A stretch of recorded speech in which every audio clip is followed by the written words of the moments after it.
Primeira carta do apóstolo Pedro, capítulo 5, a partir do verso 5. Rogo, igualmente, aos jovens, sede submissos aos que são mais velhos, outros sim, no trato de uns com os outros, cingivos de toda humildade, porque Deus resiste aos soberbos, contudo aos humildes concede sua graça. Humilhai-vos, portanto, sob a poderosa mão de Deus, para que Ele, em tempo oportuno, vos exalte, lançando sobre Ele toda a vossa ansiedade, porque Ele tem cuidado de vós. Sede sóbrios e vigilantes. O diabo, vosso adversário, anda em derredor, como um leão que ruge, procurando alguém para devorar. Resisti-lhes firmes na fé, certos de que os sofrimentos iguais aos vossos estão sendo se cumpridos na vossa irmandade espalhada pelo mundo. Ora, o Deus de toda graça, que em Cristo vos chamou à sua eterna glória, depois de terdes sofrido por um pouco, Ele mesmo há de aperfeiçoar, firmar, fortificar e fundamentar. A Ele seja o domínio pelos séculos dos séculos. Amém. Amém, queridos? Como é uma carta, nós precisamos, antes de entrar nesse texto que Pedro explicou, nós precisamos entender por que ele explicou aqui para quem ele estava falando. Essa carta, ela foi escrita, como o nome dela, a igreja já deu, pelo apóstolo Pedro. O mesmo Pedro que andou com o Senhor Jesus Cristo, que teve com ele em todos os momentos do seu ministério, né? Assim que começou, chamou. O mesmo Pedro que a sogra dele foi curada, o mesmo Pedro que negou o Senhor Jesus, o mesmo Pedro que era pescador, o mesmo Pedro que era bruto, o mesmo Pedro que era agitado, alvoroçado. É esse Pedro agora que é usado pelo Espírito Santo, é cheio do Espírito Santo, para escrever uma palavra que nós cremos que é a nossa única regra de fé e prática. Ele é um dos autores do Novo Testamento, nessas duas cartas, né? O propósito de Pedro aqui na primeira carta especificamente é confortar a igreja. Ele já começa falando, Pedro, apóstolo de Jesus Cristo, aos forasteiros da dispensação. Forasteiros, eles usam esse termo, mostrando que os crentes não têm casas fixas, não têm morada e não têm um fim nessa terra, mas o fim do crente é o céu. E por isso, ele deve ter tendas, ser um peregrino, saber que mesmo estando nesse mundo, andando e vivendo nesse mundo, ele tem um lar celestial, do qual ele pode gozar e do qual ele recebeu inteiramente de graça, pela graça do Senhor Jesus Cristo. Então Pedro está mostrando a eles que mesmo diante das provações, como já foi dito aqui nessa noite, mesmo diante das tribulações que esses cristãos passavam, eles tinham motivos para confiar no Senhor Jesus Cristo, motivos para confiar no nosso Deus. E ele vai dizer para a gente, Pedro, que nós devemos confiar no Senhor por várias formas, né? De fato, porque Deus nos chamou antes da fundação do mundo. Ele diz que nós somos raça eleita, sacerdócio real, nação santa, povo chamado das trevas para a maravilhosa luz, para proclamar o santo evangelho de Cristo Jesus. Diz que nós devemos aspirar como crianças ao nosso Deus, como a criança anseia aquele leite materno, leite genuíno de Deus. Mas também fala para nós que nós não fomos comprados com coisas perecíveis como ouro ou como prata, mas fomos comprados com sangue puro, como de um cordeiro sem mácula. Então, diante desse clímax todo aqui de provação, Pedro fala para a gente que nós devemos, ele nos encoraja a confiarmos no Deus da glória. O tema que gira em torno dessa carta de Pedro é a graça, e não somente a graça, mas como essa graça de Deus, o fato, o favor imerecido de Deus, nos leva a nos confortar diante das tribulações que nós enfrentamos dia após dia. Para terminar a sua carta, Pedro, nos últimos capítulos, vai começar a falar sobre a manifestação da graça na nossa vida. E o exemplo mais claro que ele vai nos dar é que a graça de Deus, ela vai gerar na gente humildade. É por isso que Pedro vai falar que as mulheres sejam submissas ao marido, o marido ame a sua esposa. É por isso que Pedro vai dizer que o servo, o escravo, seja submisso ao seu senhor, porque ele não está o sendo somente ao senhor terreno, mas ao Deus do céu, que o criou e que o salvou. No capítulo 5, no começo nós não lemos, mas Pedro fala que também os presbíteros e pastores têm que ser submissos ao Senhor e cuidar das ovelhas de forma feliz e de uma forma que não seja por obrigação, mas de forma de gratidão a Deus, como o bom pastor cuida de nós. E aqui eu queria escolher esses versículos, que são os finais, que Pedro aqui nos dá aconselhamentos em tempos difíceis. e sintetizo eles em 3 viés ao meu ver nesse texto, que seria a própria humildade. Ele nos manda ser humildes, ser submissos. Em segundo lugar, Pedro nos manda a gente ser vigilantes e sóbrios. Mas em terceiro lugar, ele nos pede e nos encoraja a ser esperançosos. Esse é o tema que gira em torno dessa carta. Nós somos chamados, nós temos o dever de cultivar a esperança em Deus. Não é uma opção, é um chamado. Assim como nós somos chamados a se alegrar, assim como nós somos chamados a se encher do Espírito Santo de Deus, nós somos chamados a também ter esperança, a ser humilde e a ser vigilantes. Amém? E confiram comigo no começo, no versículo 5, na parte A, Pedro vai trazer para a gente, irmãos, um conflito que é muito latente desde a antiguidade por causa da queda. Confiram comigo na parte A do verso 5, ele fala: rogo igualmente aos jovens, sede submissos aos que são mais velhos. Por que Pedro fala isso? No começo, como eu já disse a vós outros, Pedro estava falando dos presbíteros e pastores, de anciãos da igreja. E Pedro agora vai trazer isso. Agora vocês que estão sendo submissos, vocês também têm uma autoridade que vocês devem servir. Vocês devem servir a uma autoridade espiritual que Deus colocou em cima de vocês. Sejam submissos aos mais velhos, não porque tão somente de idade, mas também pela experiência que já viveram diante da gente. Nós somos chamados a isso. Nós jovens, nós somos chamados a isso. Não quer dizer, e Pedro não está falando aqui, que o jovem está sempre errado e que o velho está sempre certo.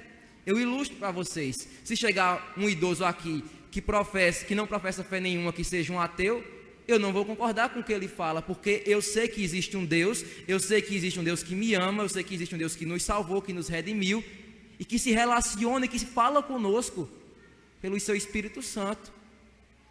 Mas o que Pedro está querendo falar aqui é que há uma submissão e que nós devemos baixar a nossa bola, baixar o nosso orgulho e muitas vezes, irmãos, se submeter àqueles que já viveram mais do que a gente. Isso eu preciso aprender, eu como jovem, ter essa lição primeiramente para mim, porque nós somos chamados a isso. Quantas vezes, independente de estarmos certos, nós devemos sim falar em amor, mas sermos submissos. Não ser arrogante, não ser orgulhoso, mas ser submisso. A graça de Deus, ela tem que gerar isso em nosso coração. E é uma evidência da graça de Deus. É a obediência, é o cumprimento da lei de Deus. A lei não mudou, a lei é a mesma. Honrar pai e mãe ainda é um mandamento do Senhor. E inclusive, uma vez que conhecemos o Senhor Jesus Cristo, é um prazer para a gente honrar pai e mãe. E ficamos tristes quando não honramos pai e mãe. Por isso, se você não tem a convicção disso, se por acaso você não sente nenhum pesar quando você desonra seus pais, sua liderança espiritual, há no mínimo alguma coisa errada. Porque a graça de Deus, ela gera pessoas obedientes. E você fala assim, mas qual é o nosso maior exemplo de humildade e humilhação? Paulo vai dizer em Efésios capítulo 2, a partir do verso 5, que foi o Senhor Jesus Cristo. Tende em vós todo o mesmo sentimento que houve também em Cristo Jesus, porque sendo Deus, não julgou ser igual a Deus como usurpação, sendo igual a Deus, antes assim mesmo se humilhou e assumiu forma de servo. Então nós somos chamados, irmãos, e Pedro nos exorta aqui que em tempos difíceis, em tempo que nós vivemos, não é tempo de ficarmos fazendo confronto, mas de sermos submissos. Aí você fala, tá bom, tá certo, mas somente entre jovens e mais velhos, Pedro fala isso? Não. Agora, se Pedro restringiu, ele vai abranger aqui nessa segunda parte do verso 5, confiram comigo. Verso 5, parte B, ele fala, olha, rogo igualmente aos jovens serem submissos aos mais velhos. Parte B, outros sim, da mesma forma, no trato de uns com os outros, sigivos todos de humildade. Então Pedro agora está chamando a gente para ser humilde e submisso, e ser humilde com todos, pais para com filhos, filhos para com pais. Nós somos chamados a cingir. O que é cingir? É vestir-se, é tomar-se de alguma humildade, de pouca humildade, de muita, de toda humildade.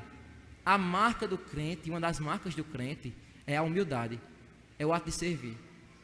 Se tem uma das coisas que eu aprendi com o pastor José Maria no ministério dele, foi esse ato de servir. O ato de estar em primeiro lugar e de não esperar pelo próximo, não esperar pelo outro e nem muito menos esperar se o outro retribuir a você. Mas apenas ir e se humilhar e dizer, eu estou aqui, Não importa o que o outro for falar, não importa se ele vai corresponder à nossa boa vontade. O que importa é que nós somos chamados é para ser submissos. Mas em segundo lugar, Pedro nos fala que essa humildade também se revela na humilhação. Confira comigo o verso 6. Humilhação primeiramente diante do Senhor.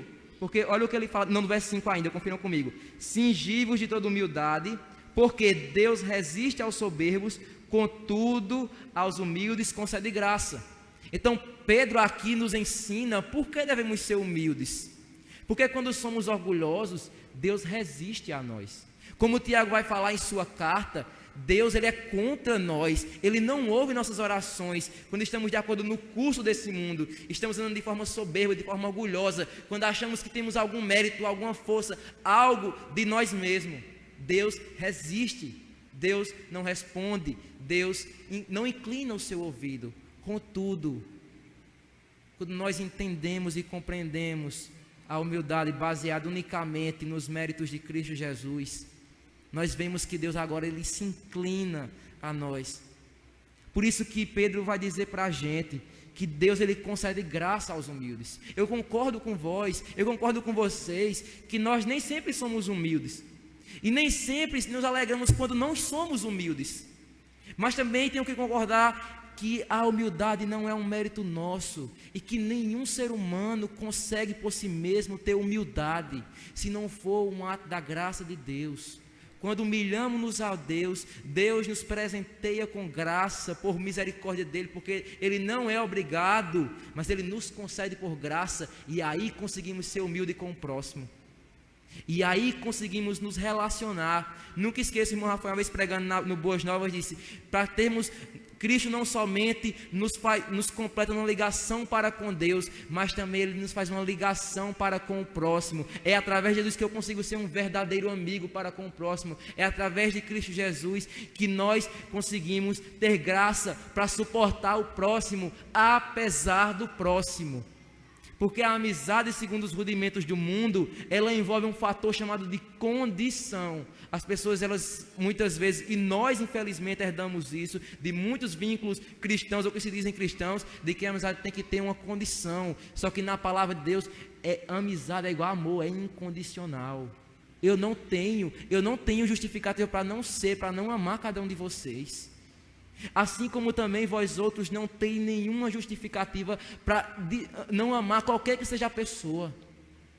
Nós somos chamados para isso, mas entendo também, e finalizo com essa aplicação de Pedro, que nós precisamos nos humilhar diante de Deus, a fim de Ele conceder graça a nós. Então precisamos clamar ao Senhor, dobrar joelhos e pedir a Deus graça para ser humilde.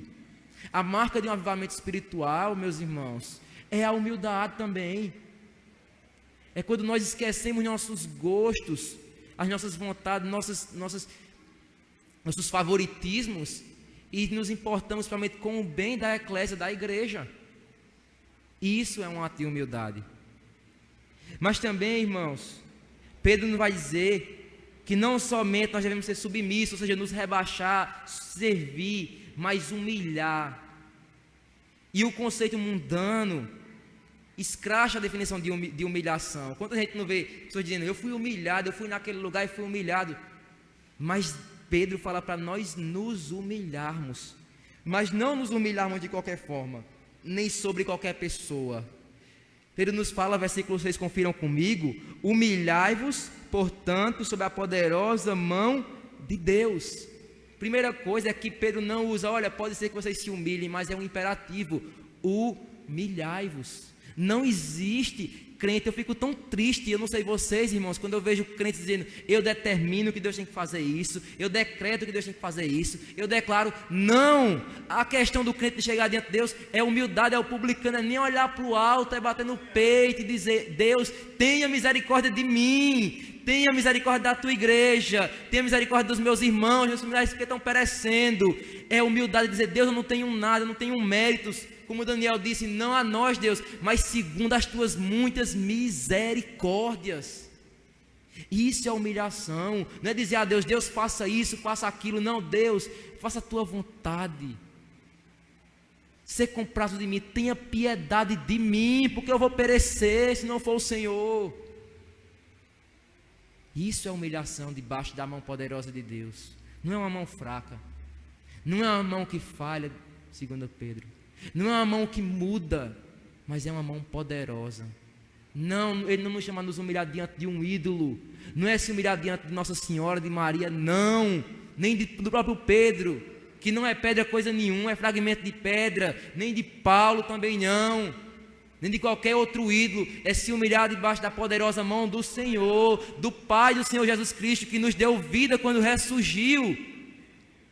É diante dele, do Deus transcendente, que está longe, mas imanente, que se faz presente nesse culto, nessa noite, que fala conosco pela sua palavra, e que se revela a nós, graciosamente, na pessoa bendita do Senhor Jesus Cristo, quando há 2000 anos atrás se entregou por nós, e morreu nossa morte, e justificou-nos, e nos salvou, e prometeu que um dia voltará e nos buscará, a nós outros, a saber, a nós que cremos no seu poderoso nome, povo de propriedade exclusiva de Deus. Mas ainda, meus irmãos, Pedro nos vai ensinar que essa humilhação diante de Deus, ela no tempo de Deus nos gerará exaltação. Confiram comigo a parte B do verso 7. Porque ele tem cuidado, verso 6 ainda, humilhai-vos portanto sob a poderosa mão de Deus, para que ele em tempo oportuno nos exalte. Pedro nos fala que nós devemos nos humilhar, e que Deus no tempo oportuno, que esse tempo oportuno não é o nosso tempo, não é a relação de méritos, não é que eu tenho que me humilhar diante de Deus, diante dos meus irmãos hoje, e Deus tem que me retribuir agora o que eu quero. É que no tempo oportuno Deus nos exaltará. E que exaltação é essa? É exaltação material? É fama? É riqueza? É ser melhor do que os outros? A exaltação que eu vejo na Escritura é sermos conformados à imagem bendita do Deus eterno, de Cristo Jesus, nosso Senhor. Porque está escrito que nós somos predestinados para sermos conformes à imagem do seu Filho, para que ele seja o primogênito, o primeiro entre muitos irmãos. É isso que eu creio que ele está querendo dizer quando Deus nos exalta. É claro, é bem verdade que Deus pode nos dar bênçãos materiais, ninguém nega isso. Quando Deus quer, Ele dá, mas a prioridade na agenda de Deus não é nos fazer prósperos materialmente tão somente, mas mais do que isso, Deus não quer dar pouco. Deus não quer dar a maior bênção de todas. Deus não quer nos dar, Ele nos dá a maior bênção de todas, que é a salvação em Cristo Jesus. Por isso que Paulo, quando começa lá em Efésios capítulo 1, verso 3, já vai dizer: bendito seja o Deus e Pai de nosso Senhor Jesus Cristo, que nos tem abençoado com toda sorte de bênçãos espirituais nas regiões celestes em Cristo. Você que crê em Cristo Jesus, meu irmão, você é abençoado. Ser abençoado não é tão somente ter fama, dinheiro, riqueza, não é ser isento de problemas. Ser abençoado é ser alcançado pelo Evangelho de Cristo Jesus.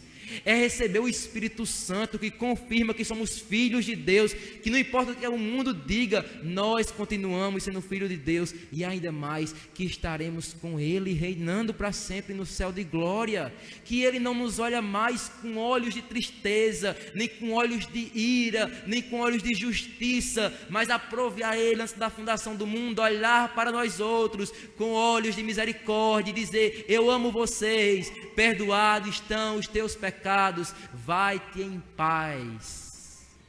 Isso é ser exaltado. Isso é ser exaltado. Então, diante das tribulações, nós precisamos nos humilharmos diante de Deus. No tempo oportuno Ele vai nos exaltar. Ele vai mostrar a sua face gloriosa e bendita, e nós vamos exultar o nome dEle no deserto.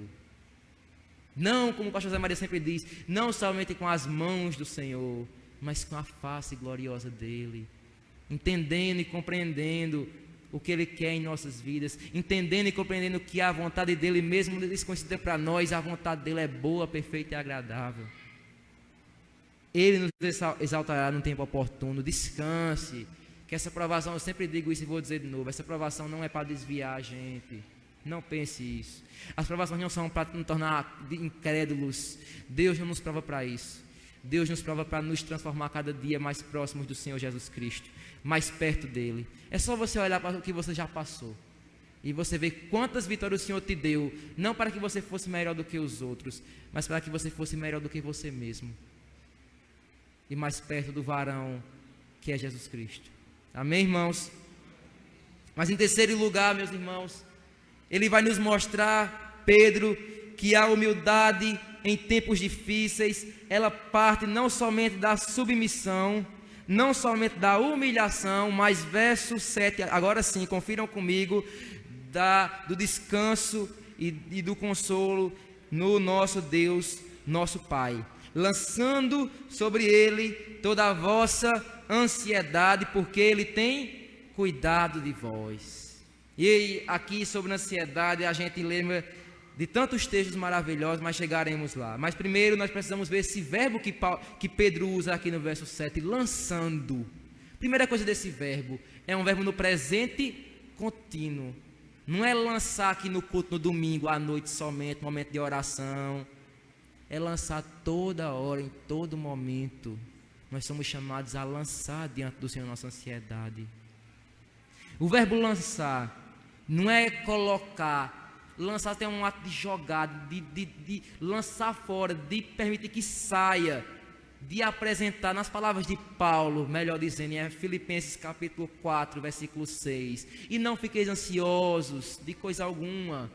Como eu posso lançar diante? Você pode perguntar, como, Samuel, eu vou lançar diante de Deus? Paulo nos diz a resposta, Filipenses capítulo 4, versículo 6 ainda. Ele vai dizer, antes apresentai-vos com oração, súplica e cantos espirituais com ações de graças, e a paz de Deus, que excede todo entendimento, reinará em vós. Finalmente, irmãos, tudo que é puro, tudo que é justo, tudo que é amável, tudo que é de boa fama, se algum louvor existe, e se alguma coisa há, tudo que aprendestes, vistes e ouvistes em mim, isso praticai, e o Deus da paz estará convosco. Então, irmãos, nós precisamos confessar diante de Deus os nossos pecados, os nossos anseios, as nossas lutas.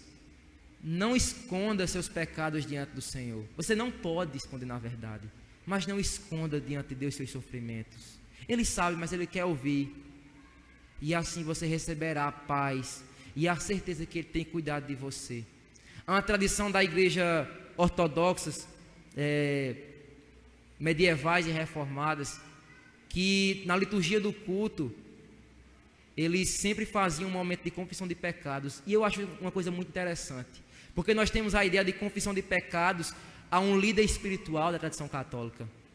Mas nós, na tradição protestante, não temos essa experiência de confissão de pecados diante de uma pessoa física terrena, mas nós somos chamados, segundo a Escritura, a confessarmos, a colocarmos diante de Deus a nossa vida. Ele é o Supremo Padre, o Supremo Pastor, o Supremo Pai, que ouve nossas preces e nossas orações. É Ele que pode nos perdoar, é Ele que pode nos responder. Por isso nós precisamos nos colocar de joelho também, em tempos de crise, em tempos difíceis, e colocar diante do Senhor os nossos pecados,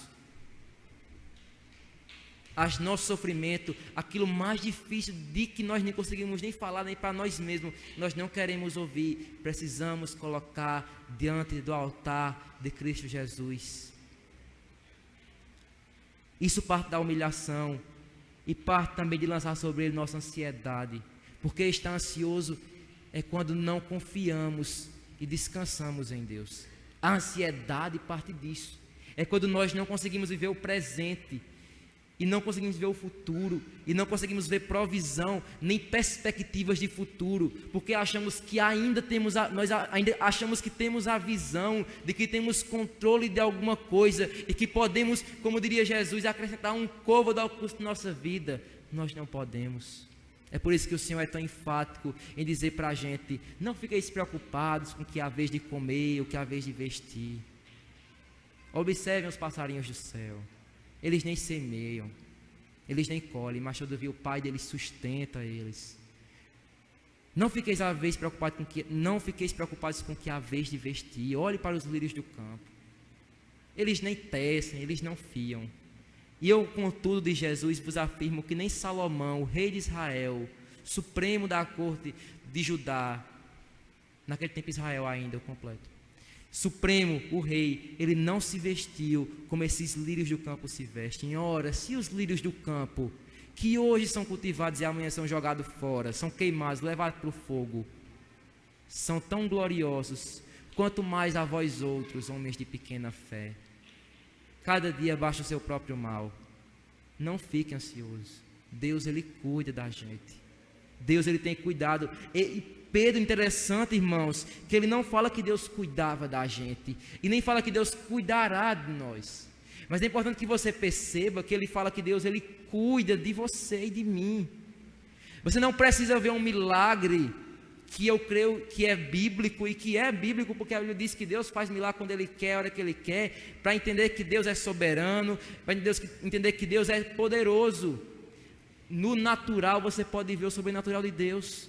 Quem você acha que permitiu, que deu forças a você para você trabalhar e adquirir o sustento para a sua casa e para a sua família? Quem você acha que Ele deu inteligência para que você conseguisse produzir alguma coisa, transformar coisas em utilidades?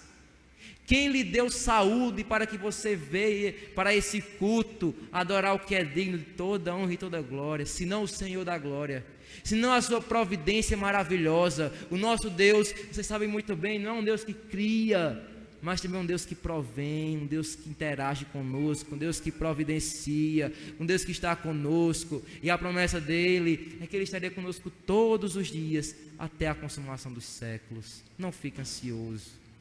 E o argumento, por que eu não devo ficar ansioso? Porque Deus tem cuidado de mim e de você.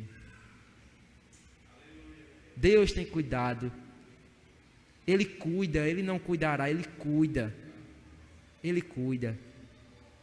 Mas, meus irmãos, depois de aprendermos tanto sobre a lição da humildade nos tempos difíceis, em entendermos que temos que ser submissos, nos humilharmos e ainda descansarmos em Deus, Pedro nos chama a ser agora vigilantes.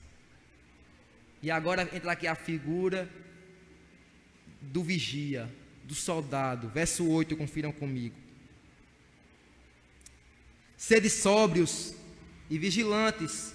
O diabo, vosso adversário, anda em derredor, como um leão que ruge procurando alguém para devorar.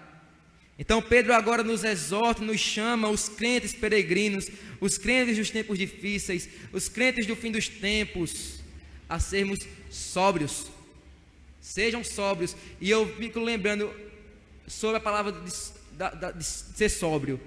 Sóbrio, nós nos lembramos do antagonismo de ser sóbrio, que é ser embriagado, que é aquele que é levado por qualquer coisa, anda agitado. Quão triste é quando vemos pessoas que andam embriagadas, não conseguem nem andar em linha reta, não conseguem falar aquilo que queriam falar. Pois muito bem, tratando-se da vida espiritual, devemos ser da mesma forma, não negligentes, não nécios, mas devemos ser sóbrios. Entender o que Samuel está pregando aqui, e saber que se Samuel está pregando aqui, está na palavra de Deus. Se é bíblico, porque se não for bíblico, saia do culto. É isso que a igreja tem que fazer, é isso que a igreja de Bereia fazia.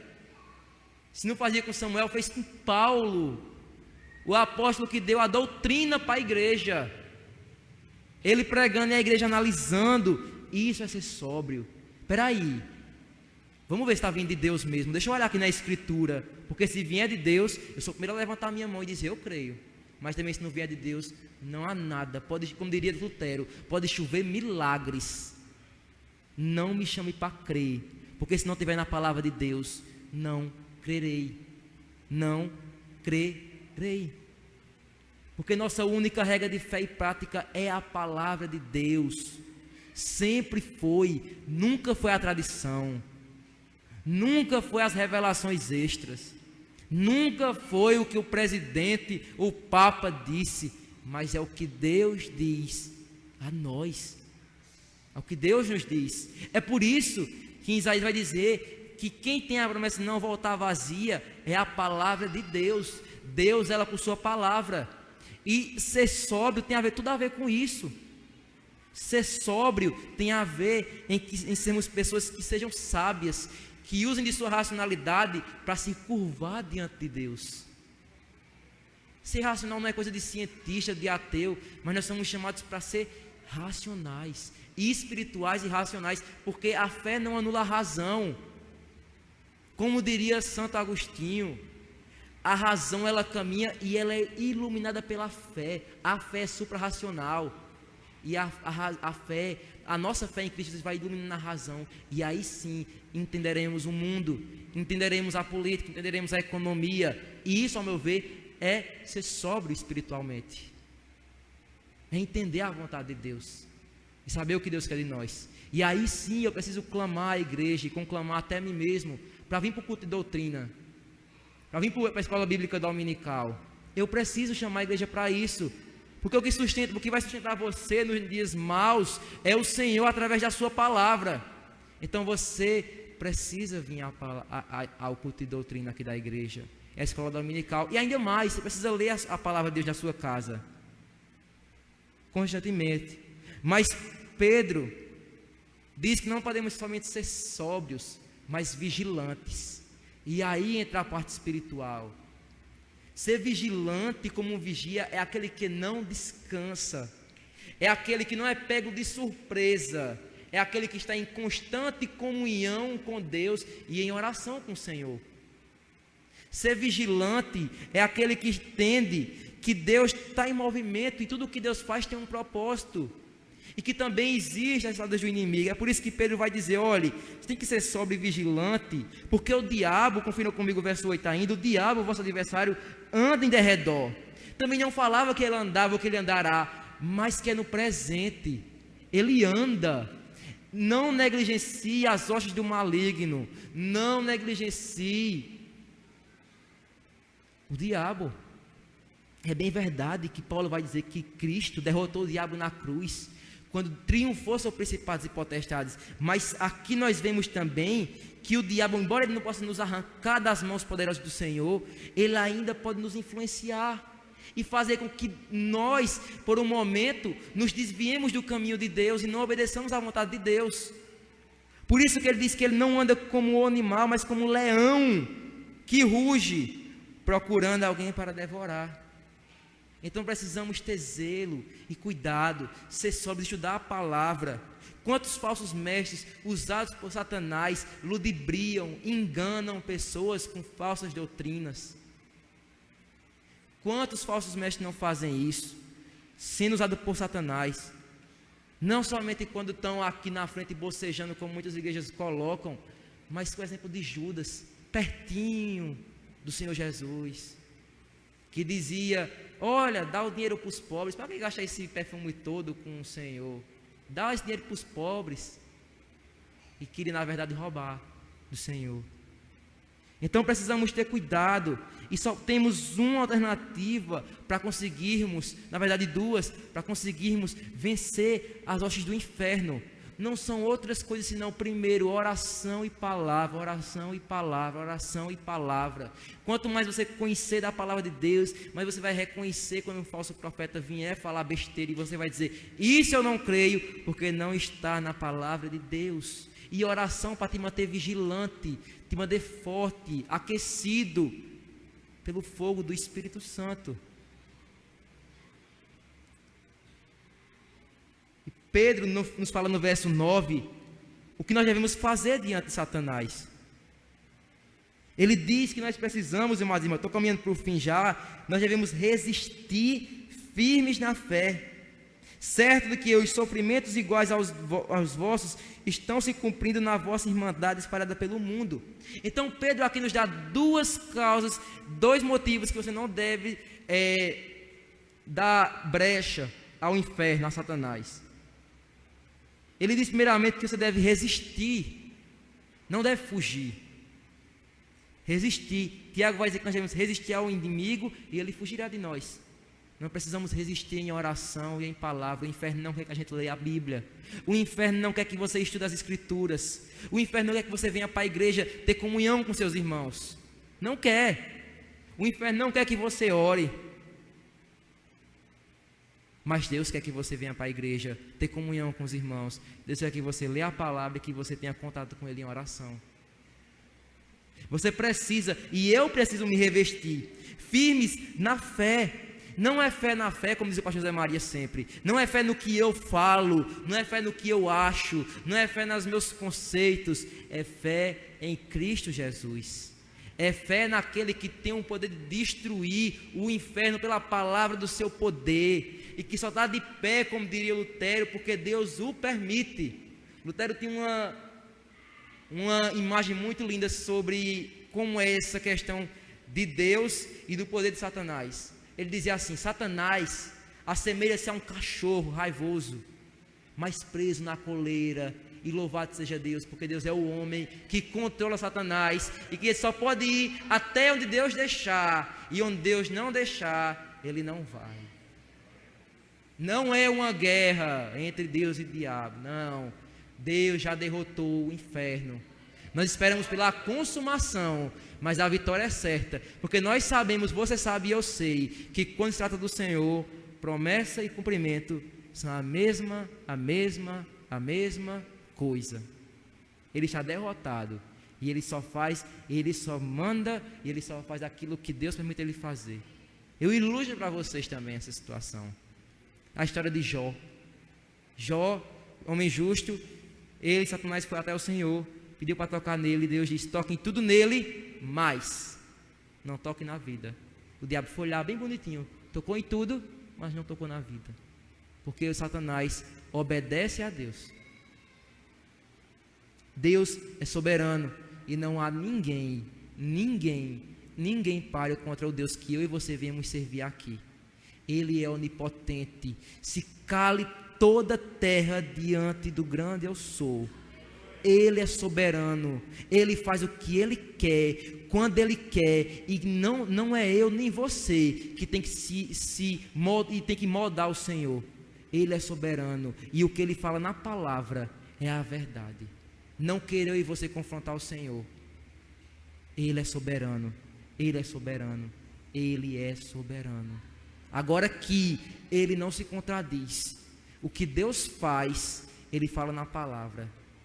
E Deus, Ele tem meios que Ele mesmo determinou de adorarmos, de servirmos, de bendizermos. É por isso que nem eu e você está aqui rodando e nem correndo para lá e para cá, como muitos grupos acabam fazendo. E digo isso com muito pesar, mas estamos aqui aprendendo a palavra de Deus, porque foi Ele que disse: prossigamos e conheçamos seu profeta em conhecer o Senhor. Agora é momento de palavra, e é isso que Ele nos pediu.